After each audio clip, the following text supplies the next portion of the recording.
Welcome back, Grade 7 coders. Get ready because today we're taking a massive leap in your Python programming journey.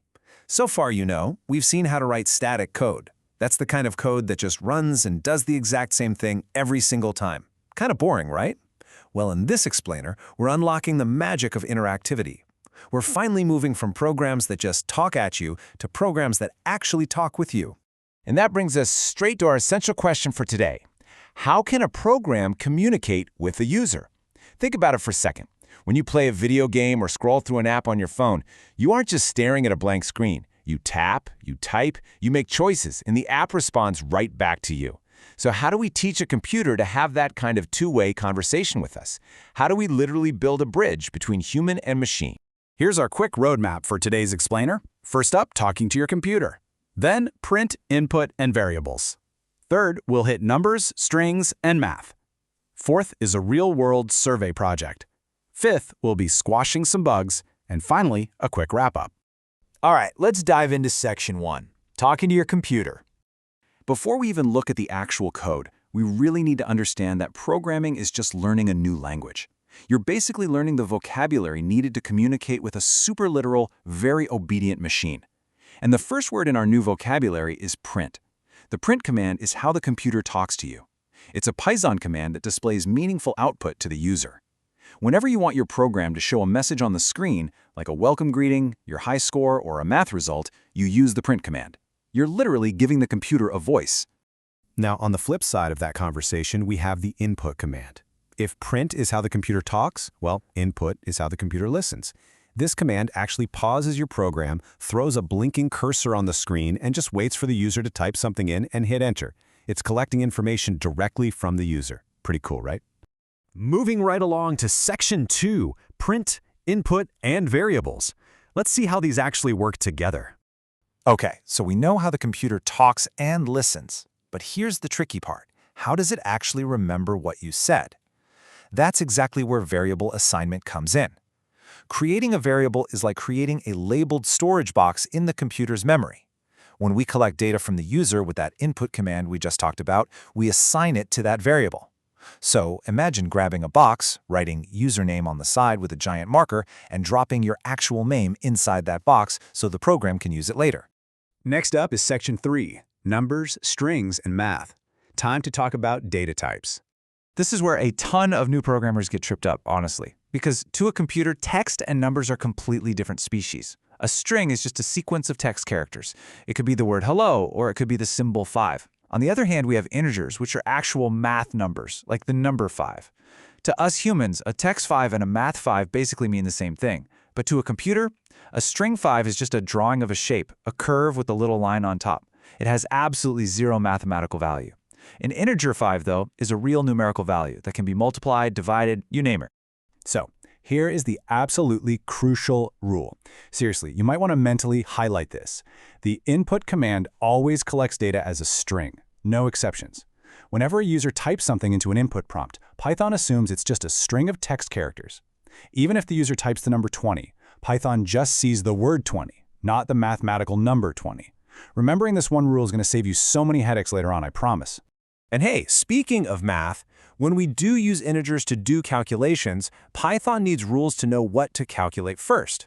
Fortunately, Python follows the exact same order of operations you already learned in math class. PEMDAS. Parentheses first, then exponents, then multiplication and division from left to right, and finally addition and subtraction from left to right. Because at the end of the day, Python is really just a ridiculously powerful calculator. Let's put this into action. Section 4, real-world survey. It's finally time to put all these puzzle pieces together. We're going to combine print, input, variables, and math to build a real-world survey calculator. But before we write a single line of code, we always plan out the logic. Here are our survey steps. First, ask the user for their name. Second, ask for their current age. Third, do a little math to calculate what their age will be in exactly 10 years. And finally, step 4, display a personalized greeting right back to them. We are hitting all our major goals here: collecting input, processing values, and displaying output.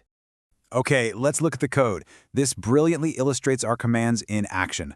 First, we have username equals input name. We're opening our input ears, asking for a name, and saving it straight into that user_name variable box. Now look really closely at the second line. User age equals int input age. See that int wrapped around our input? Because of our crucial rule earlier, we know input gives us a string, but we need to do math with this age, so we use int to instantly cast or convert that text string into a math-ready integer. Finally, we do our math. Future age equals user age plus 10. Just beautiful structured logic. And here is the result. If a user named Sarah types in her name and then the age 12, the program outputs, "Hello, Sarah. In 10 years, you will be 22 years old." There is honestly nothing quite as satisfying as when your program successfully takes what you give it, does something useful with it behind the scenes, and then communicates meaningful output back to you. Section 5. Squashing bugs. Because, let's face it, things break. I gotta be honest with you here. Things do not always go perfectly on the first try when you're coding. You're gonna make mistakes, and that is a completely normal part of the process. Let's look at a classic bug. Imagine you write a simple program that asks the user for two numbers and then adds them together. The user inputs a 5 and then another 5, but when your program prints the answer, it doesn't say 10, it says 55. No way, right? Why on earth did adding 5 plus 5 give us 55? Take a second to think about what we just learned about text versus numbers. If you guessed the string rule, you absolutely nailed it. The most common misconception for new programmers is forgetting that inputs default to text.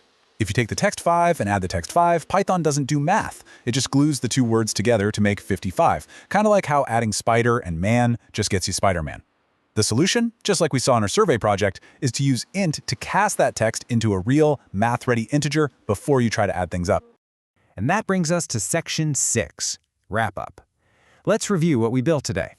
Let's do a quick rundown of the essential skills we unlocked today because you have leveled up your programming toolkit significantly.